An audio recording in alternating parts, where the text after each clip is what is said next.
पिछले 1 साल से ना आईटी जॉब्स की जो स्थिति है बहुत ही ख़राब है। वाट लगी पड़ी है आईटी मार्केट की। तो स्टूडेंट्स हैं वो परेशान हैं कि ये प्रॉब्लम कब सॉल्व होगी। जो खास तौर पे जो नए स्टूडेंट हैं ना, जो अभी पास आउट हुए हैं, अभी बच्चे निकल रहे हैं, जो उनको बड़ी दिक्कत हो रही है कि यार एक तो इतना पैसा लगा के उन्होंने डिग्री ली है, उसके बावजूद भी उनको जॉब नहीं मिल रही है। छोटे कॉलेजों की तो छोड़ो, आप बड़े कॉलेजों की भी स्थिति अभी फ़िलहाल के लिए अच्छी नहीं है। तो वो जानना चाहते हैं कि ये प्रॉब्लम कब सॉल्व होगी, कब तक ये ऐसा मार्केट में रिसेशन रहेगा। दूसरा जो हम बात करेंगे कि पिछले कुछ साल में जैसे आईआईटी है, बिट्स पिलानी है, टीए 3 कॉलेज है, उनकी प्लेसमेंट का क्या डेटा है और कैसा चलन रहा है, मतलब कितनी प्लेसमेंट हुई है। और फिर मतलब बात करेंगे ले ऑफ की कि मतलब ले ऑफ और हमारा ख़राब हो रहा है और या फिर ले ऑफ की जो स्थिति है वो ठीक हो रही है। तो उसके बारे में थोड़ा बात करेंगे। फिर बात करेंगे कि इनका सॉल्यूशन क्या है, कैसे इन चीज़ों से हम पार पा सकते हैं। ठीक है, तो सबसे पहले हम बात करेंगे डेटा की। हमको पता ही है कि जैसे बहुत सारी कंपनी, बड़ी बड़ी कंपनी, माइक्रोसॉफ्ट, अमेजन, सिस्को, ये इन कंपनी ने बहुत सारे ले ऑफ करें, बहुत सारे अपने बंदे फायर करें। और एक एक बार नहीं, कहीं कहीं राउंड में जाके फायर करें, बस कॉस्ट कटिंग में या प्रॉफिट को बढ़ाने के लिए। कुछ खास रीज़न भी नहीं था निकालने का, उन्होंने निकाल दिया। तो ये स्थिति है मार्केटिंग की, मार्केट की भी। जो जॉब कर रहे हैं उनकी जा रही है, और जो आईआईटी जैसे कॉलेज की बात करता हूँ मैं। आईआईटी में अगर हम बात करें, मेरे पास डेटा है 2022-23 का, जिसमें 2023 में जिन्होंने एग्ज़ाम क्लियर करे अपने, उस उन बच्चों की अगर बात करें तो कितने बच्चे बैठे थे। टोटल बच्चे थे 17,990, 17,990 बच्चे टोटल आईआईटी के थे। उसमें से सिर्फ 14,490 बच्चों की प्लेसमेंट हुई, और बाकी 3,410 जो है, जो इनका प्लेसमेंट नहीं हुई, आईआईटी के बंदे की बात कर रहा हूँ मैं। तो इसमें जो क्या बोलते हैं कि अनएम्प्लॉयमेंट रेट हुआ, वो कितना हुआ, वो 19% का अनएम्प्लॉयमेंट रेट हुआ। आईआईटी की बात कर रहा हूँ, 22-23 की, जो 23 में बंदों ने डिग्री ली। अब बात करते हैं 23-24 की, जिसमें 24 में बंदे पास आउट हुए। ठीक है, मतलब जो जिनको डिग्री मिली 24 में। अब उसमें टोटल बच्चे थे 21,500, और जॉब मिली 13,410 को। 8,090 बंदे जो है बिना जॉब के रह गए, और परसेंटेज ये बढ़ के हो गया 38%। किस चीज़ का? अनएम्प्लॉयमेंट का, मतलब जिनको जॉब नहीं लगी। 38% आईआईटी के बच्चों को जॉब नहीं लगी। समझ रहे हो? बिट्स प्लानिंग, उसका नाम सुना होगा आपने, वो अच्छा अच्छा कैंपस है, बहुत बढ़िया कॉलेज है, यूनिवर्सिटी है। उनको भी प्लेसमेंट में दिक्कत आ रही थी बच्चों को। तो पर उन्होंने क्या किया, उन्होंने थोड़ी समझदारी दिखाई, अपने एलुमनाई जो नेटवर्क होता है उसको बोला कि भैया रेफरेंस दो। तो उसकी हेल्प से वो अपनी प्लेसमेंट को 71% तक खींचने में कामयाब रहे। तो मतलब ये है कहना गया कि टीयर 3 कॉलेजेस की तो हालत वैसी ख़राब होती है। जब मार्केट ठीक चल रहा होता है वहाँ प्लेसमेंट वैसे ही नहीं होती। वो लोग तो बीपीओ के बंदे या कॉल सेंटर की कंपनियां अपने यहाँ लेके आते हैं। कुछ कंपनी कॉलेज ऐसे होते हैं जहाँ जो मास हायरिंग करते हैं, जैसे इन्फोसिस हो गया, आपका टीसीएस हो गया, है ना, और एसेंचर हो गया, एचसीएल हो गया। इस बार वो भी नहीं आ रहे, वो भी हायरिंग नहीं कर रहे हैं। तो वो बच्चे बड़े परेशान हैं। अब टीयर 3 के छोड़ो आप, अब आईआईटी वाले परेशान हैं, बिट्स पिलाने वाले परेशान, तो टीयर 3 की वैल्यू ही क्या है। टीयर 3 के जो जिनकी जो प्लेसमेंट को मैनेज करते हैं, उन्होंने बोला कि आप ही जाओ बच्चों, खुद ही ऑफ कैंपस ट्राई करो, ऑन कैंपस नहीं मिलेगी। वो बोल चुके हैं ये प्रॉब्लम है, हो रही है बच्चों को। आप जाओ, मतलब जहाँ भी उनकी वैकेंसी निकली है, किसी भी, चाहे वो दूसरे स्टेट में हो, जाके वहाँ पे जाके इंटरव्यू दो, रूम रेंट पे लो या जैसे भी, है ना। तो ये प्रॉब्लम चल रही है अभी भी। आपको ये भी बताता चलूँ कि 23-24 से पहले हालात सही थे।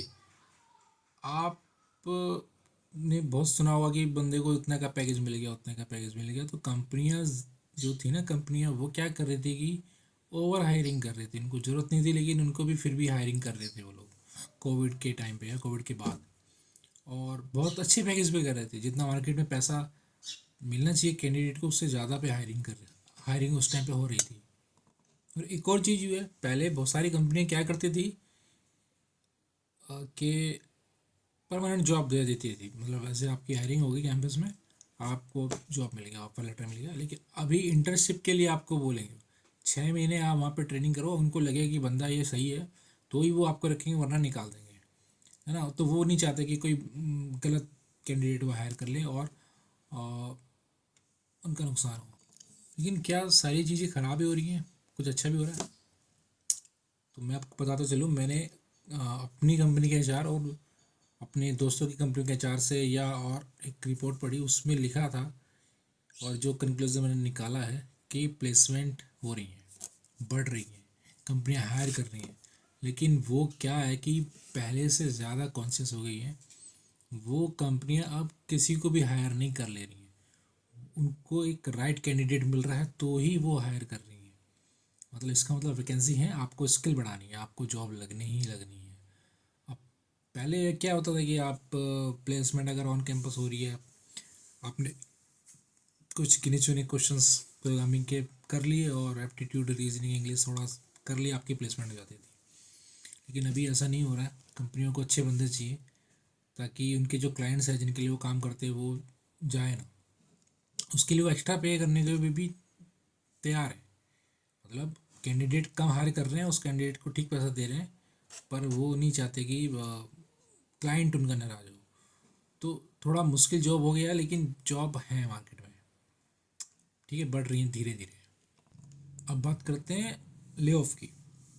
तो पिछले 1-2 साल में कम से कम 2-2.5 लाख लोगों की जॉब गई है आईटी सेक्टर में, 2-2.5 लाख। चाहे माइक्रोसॉफ्ट हो, अमेजन, आईबीएम, एचसीएल, ट्विटर और ये स्नैपडील और ये सैप, इन सब कंपनियों ने, छोटी कंपनियों तो करे ही है, वो तो अलग चीज़ है। ये तो बड़ी कंपनी है जो एसेंशियल, एचसीएल, जिन्होंने फायरिंग, टीसीएस तक ने फायरिंग करी है। बोलते हैं ना टीसीएस में आपकी गवर्नमेंट जॉब होती है, पर उनका निकालने का तरीका थोड़ा अलग होता है, पर वहाँ पे भी फायरिंग हुई है। विप्रो, टेक महिंद्रा, ये जो स्टार्टअप्स हैं, है ना, जो इन्होंने भी, मुझे ऐसा लग रहा था कि सब ने पहले से डिसाइड किया हुआ है कि फायरिंग करनी है। बड़ी कंपनियां ने, छोटी कंपनी ने, मिड लेवल कंपनी, जो स्टार्टअप्स, बड़े स्टार्टअप्स हैं, उन सब ने मिलकर फायरिंग करी। तो ऐसा लग रहा था कि कुछ उनकी तालमेल है आपस में और सब ने पहले से डिसाइड करके ही फायरिंग करी हुई है। अगर हम अगस्त की बात करें ना, 2024 में अगस्त तक 1,24,000 बंदे फायर हो चुके हैं, ले ऑफ हो चुका है। अगर आप जॉब कर रहे हैं और आपकी जॉब अभी है तो आप लकी हो, अगर आईटी सेक्टर में हो तो। और एक इस चीज़ में पॉजिटिव चीज़ ये है कि जो ज़्यादातर फायरिंग हो रही है ना, बाहर हो रही है। पूरा आईटी सेक्टर का अगर हम कंक्लूजन निकालें तो ज़्यादातर फायरिंग जो है बाहर हो रही है। इंडिया में फायरिंग बाहर के कंपैरिजन में कम है, तो ये एक अच्छी चीज़ है। और ले ऑफ का एक रीज़न एआई भी है। मैंने एक वीडियो में बताया था कि अगर आप सॉफ्टवेयर डेवलपर हैं तो चैट जीपीटी वगैरह आपको कुछ खास इफेक्ट नहीं करेगा। लेकिन बहुत सारी जॉब्स ऐसी होती हैं आईटी सेक्टर में जो रिपीटेटिव होती है ना, उसको वो आर्टिफिशियल इंटेलिजेंस का यूज़ करके ऑटोमेशन मोड पे डाल देते हैं। जैसे टेस्टिंग हो गई या पाइपलाइंस हो गई, है ना, सीडी पाइपलाइन जो होती हैं, और ऑटोमेशन टेस्टिंग, तो बहुत सारी और भी चीज़ें होती हैं, उसकी वजह से भी बहुत से लोग फायर हुए। और हाँ, 2024 में पहले के कंपैरिजन में बहुत कम ले ऑफ हुए, और जितने 2023 में हुए थे ले ऑफ। सिर्फ अगर यूएस की बात करें तो 2024 में सिर्फ 83,000 ले ऑफ हुए हैं, 83,000 से थोड़े से ऊपर, 83,000 से थोड़े ऊपर। और जबकि यूएस में पिछले साल 2023 में 1,91,000, 1,91,000 ले ऑफ हुए थे। तो बहुत 1 लाख कम हुए लगभग। तो बहुत सिचुएशन सही की तरफ जा रही है। और मुझे लगता है कि जो इलेक्शन हो जाएंगे तो उसके बाद, इलेक्शन मतलब जो यूएस के इलेक्शन है उसके बाद सिचुएशन और अच्छी हो जाएगी। अब बात कर लेते हैं कि ले ऑफ क्यों हो रहे हैं इतने सारे। उसका रीज़न है कि कोविड के बाद कंपनीज ने ओवर हायरिंग करी। ओवर हायरिंग क्यों की? तो क्या हुआ था कि जब कोविड था और कोई एक दो महीना तो रहा नहीं, लगभग 1.5 साल 2 साल रहा, तो उस टाइम बहुत सारे लोगों ने अपना बिजनेस जो है ऑनलाइन स्विच कर दिया, खास तौर पे बाहर के देशों में। बिजनेस तो छोड़ो, बच्चे पढ़ने भी ऑनलाइन लगे ना, स्कूलिंग भी ऑनलाइन शुरू हो गई, आपको पता होगा तो स्कूल भी ऑनलाइन हो गए अब। बहुत सारे ऐसे स्कूल हैं जिसमें बच्चे सिर्फ ऑनलाइन पढ़ेंगे, आपको क्लास में जाने की ज़रूरत ही नहीं। तो इस वजह से कंपनीज को लगा कि यार तो बहुत बूम कर रहा है मार्केट, तो हमें बहुत ज़्यादा डेवलपर्स की, अब आईटी प्रोफेशनल की ज़रूरत पड़ेगी। तो उन्होंने बहुत सारे हायर कर लिए। अब क्या हुआ कि उसके बाद जब कोविड ख़त्म हुआ तो वो सारे बिजनेस दोबारा ऑफलाइन जाने लगे।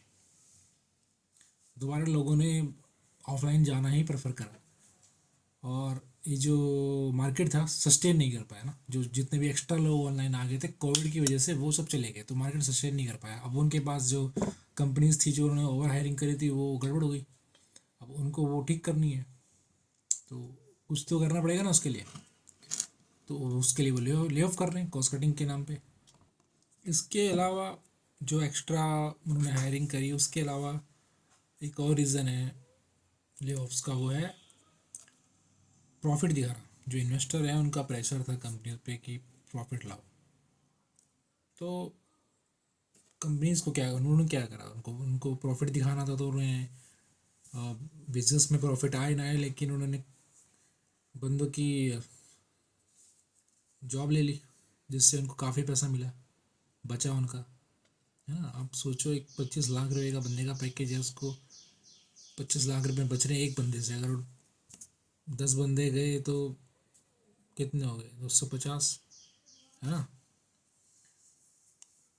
बहुत 2.5 करोड़ के करीब, तो बहुत फ़ायदा होता है, मतलब बहुत पैसा बचता है अगर ये लोग फायरिंग करते हैं। तो तीसरा रीज़न है, मुझे लगता है कि जो ग्लोबली बहुत सारे ऐसे ऐसे इवेंट्स हुए हैं, जैसे आपका ये वार चल रही है ना, यूक्रेन अमेरिका की और इसराइल वगैरह की, तो उसकी वजह से भी बहुत इफेक्ट पड़ा है। क्योंकि ग्लोबली हमारी इकोनॉमी डाउन हो रही जा रही है, बहुत सारे जैसे यूएस की जा रही है, और यूएस से बहुत बिजनेस आता है, तो वहाँ पे इलेक्शन भी है, स्टेबिलिटी नहीं है ना इकोनॉमिकली। तो उसकी वजह से भी मुझे लगता है बहुत सारे ले ऑफ हुए हैं। और एक और जो रीज़न हो सकता है फायरिंग का, वो है एक्चुअली डेटा भी दिखा रहा है, वो है एआई एंड ऑटोमेशन। अब बहुत सारे डिबेट चलती हैं पहले कि एआई आपकी जॉब खा जाएगा, बिल्कुल। लेकिन आपको ये सोचना, जैसे डेल में बहुत सारी फायरिंग हुई है, उन्होंने साफ बोला भी कि ऑटोमेशन की वजह से हम लोग फायर कर रहे हैं। तो उन्होंने, अब आपको देखना होगा कि एक आईटी कंपनी में बहुत सारे सेक्टर होते हैं, मार्केटिंग होता है, सेल्स हो गया, डेवलपमेंट हो गया। तो अभी क्वेश्चन आता है कि लोग सोचते हैं कि इंजीनियर्स की भी ये जॉब जा रही है, लेकिन नहीं, इंजीनियर्स की जॉब नहीं जाती ऑटोमेशन की वजह से। समझ रहे हो, ऐसे काम जो ऑटोमेटेड हो सकते हैं वही तो एआई रिप्लेस करेगा, जो ऑटोमेट नहीं हो सकते हैं उसको ये रिप्लेस कर ही नहीं सकता। तो इंजीनियर्स का खतरा नहीं है, अभी भी नहीं है, अभी भी उनकी जॉब नहीं जा रही है, एटलीस्ट एआई की वजह से। मतलब इंजीनियर्स के अंदर भी बहुत छोटी सी प्रोफाइल होती है, सपोर्ट करते हैं वो ना, जो ऑटोमेटेड हो सकती है उसको थोड़ा बहुत खतरा हो सकता है, लेकिन नहीं है, मतलब इंजीनियर्स को कोई दिक्कत नहीं है। और एक चीज़ और मैं आपको बताता हूँ, मज़ेदार है, हमारे ऑफिस से बहुत सारे लोग ऑनशोर जा रहे हैं, कनाडा में ऑनशोर है कंपनी का जो ऑफिस है। अब कॉस्ट कटिंग के नाम पे जो फायरिंग हो रही है ना, वो बाहर यूएस कनाडा में ऐसे देशों में बहुत ज़्यादा हो रही है, इंडिया में कम हो रही है। क्यों? क्योंकि इंडिया में लेबर वैसी चीप है। अब वहाँ पे जो अंग्रेज़ लोग हैं, अब वो उनकी जो डेवलपर्स हैं अंग्रेज, वो महंगे हैं। तो वो क्या कर रहे हैं ना, बाहर की कंपनी वाले लोग अपने देश के बंदों को फायर करके इंडिया पाकिस्तान के बंदों को, या फिर इधर क्या बोलते हैं, नाइजीरिया, इस तरफ के बंदे को भी, वहाँ जिम्बाब्वे, ये इधर भी सस्ते हैं डेवलपर, है ना। तो यहाँ से लोग वहाँ पे ऑनशोर जा रहे हैं, मतलब वहाँ उनको जॉब मिल रही है वो बहुत कम पैसों में, जबकि हम लोगों के लिए वो पैसा बहुत ज़्यादा होता है। हम खुश हो जाते हैं और उनका जैसे कंपनी को भी फ़ायदा हो जाता है और हम भी खुश हो जाते हैं। तो उनको हमको लगता है कि बहुत पैसा दे रही है कंपनी, और कंपनी वाले भी खुश हो जाते हैं कि यार अरे ये तो इतने में इतना खुश हो गया, बंदा बिक गया पूरी तरह से ना, ढंग से काम करेगा। तो ये हो रहा है, इसलिए बेचारों की बहुत, अंग्रेज़ लोगों की फायरिंग बहुत हो रही है। उनके लिए बुरा है लेकिन अपने लिए अच्छा है क्या। अब हम बात करते हैं कंक्लूजन की, सॉल्यूशन क्या है। अब देखो फायरिंग तो हुई है, लेकिन जब जो आगे 24-25 का, जो 25 का बैच होगा, जो 25 में बच्चे पास आउट होंगे, उनके लिए बहुत अच्छा टाइम आने वाला है। उनके लिए जॉब्स बहुत निकलने वाली है, प्लेसमेंट होंगी और ऑन कैंपस हायरिंग होगी। लेकिन एक प्रॉब्लम ये है कि जो अब बंदे ले ऑफ हो चुके हैं वो भी उनके साथ कम्पीट करेंगे और उनको एक्सपीरियंस भी होगा, सेम पैकेज। वो जो बंदा ले ऑफ है वो कम पैसे भी काम करने के लिए तैयार हो जाएगा। तो आप जो नए बच्चे हैं उनको कम्पीट करने के लिए और एक्स्ट्रा लोग आ गए, अपने बैच के बंदे तो होंगे ही, साथ में पुराने बैच के एक्सपीरियंस बंदे भी होंगे उसी जॉब प्रोफाइल के लिए। ठीक है, और ये भी ध्यान में रखना है, लेकिन जॉब्स आने वाली है, आप लोगों को तैयार रहना है। अब करना क्या है, देखो कंपनियों को क्रीम बंदे चाहिए, तो आपको अपनी तैयारी पूरी रखनी है, स्किल्स आपको बढ़ानी है। दूसरा, लोग कुछ होता है क्या ना एक्चुअली, कि जो बंदे स्किल्ड वाले नहीं होते हैं वो बहुत जगह अप्लाई करते हैं, जो स्किल्ड वाले होते हैं वो एक दो जगह अप्लाई करके बैठ जाते हैं। तो आपको दोनों का कॉम्बिनेशन बनाना है, आपको एग्रेसिवली अप्लाई करना है, आपको स्किल्स भी बढ़ानी है, आपको बहुत एग्रेसिवली अप्लाई भी करना है, अपना रिज्यूमे अच्छे से बनाना है, स्किल्स देखना मार्केट में क्या स्किल्स चल रही है वो सीखना है ना, और फिर उसको अप्लाई भी करना है अच्छी तरह अलग अलग जगह पे। आपको पता होगा कि बहुत सारी कंपनियों में ओपनिंग रह ही जाती हैं, फुल नहीं होती। सच बता रहा हूँ, ऐसा क्यों होता है, क्योंकि जो अप्लाई करते हैं वो लायक नहीं होते, क्रैक नहीं कर पाते, और जो क्रैक करने वाले बंदे होते हैं वो अप्लाई नहीं करते। एक लास्ट पॉइंट मैं आपको और बता दूं जो आपको ध्यान में रखना है, अगर आप स्टूडेंट हैं, प्रिपेयर कर रहे हैं, अभी आपने डिग्री ली है या लेने वाले हैं, पेशेंस रखना है। मतलब अगर हम डिग्री ले रहे हैं तो ऑन कैंपस नहीं तो ऑफ कैंपस हम लोगों के ऊपर प्रेशर होता है कि कहीं ना कहीं से जॉब लग जाए, घर वालों की तरफ से भी और खुद से, कि खुद के अंदर से भी, दोस्तों के, किसी दोस्त की लग गई हमारी नहीं लगी तो बड़ा मेंटल प्रेशर हो जाता है। लेकिन मेंटल प्रेशर नहीं डालना है, आज नहीं तो कल जॉब लगेगी। अपने माइंड को कूल रखना, ठंडा रखना है ना, और प्रेशर नहीं लेना। हेल्थ इज़ वेल्थ, हेल्थ सबसे ऊपर है, मेंटल हेल्थ भी उसी में आ जाती है। जॉब लग रही है नहीं, वो ठीक है लग जाएगी जॉब ना, नहीं भी लग रही तो नहीं लग रही, बहुत काम है, डोली चाय वाला देखा ना आपने। ठीक है, तो चलता है, लेकिन लगेगी सबकी। आपको बस अपना तैयारी पूरी रखनी है, आज नहीं तो कल। ज़रूरी नहीं है कि आपको डायरेक्ट बड़ी कंपनी में जाना है, हो सकता है आप छोटे से शुरुआत करें और उसके बाद स्विच करें। बस आपको कोई भी ठीक ठाक अपॉर्चुनिटी मिल रही है आप उसको ग्रैब कर लो, बस उतना ही आपका काम है। अच्छी प्रोफाइल बनाओ लिंक्डइन पे, अच्छी प्रोफाइल बनाओ naukri.com पे, एआई का यूज़ करो आपका रिज्यूम बनाने के लिए। तो यही है, मैं बहुत सारी चीज़ें बहुत बोल चुका हूँ ऑलरेडी। और अगर वीडियो आपको ठीक लग रही है ना तो लाइक कर देना, अपने दोस्तों को जिसको इस तरह की बात सुनने की ज़रूरत है उसको ज़रूर शेयर कर देना। Thank you so much, bye bye.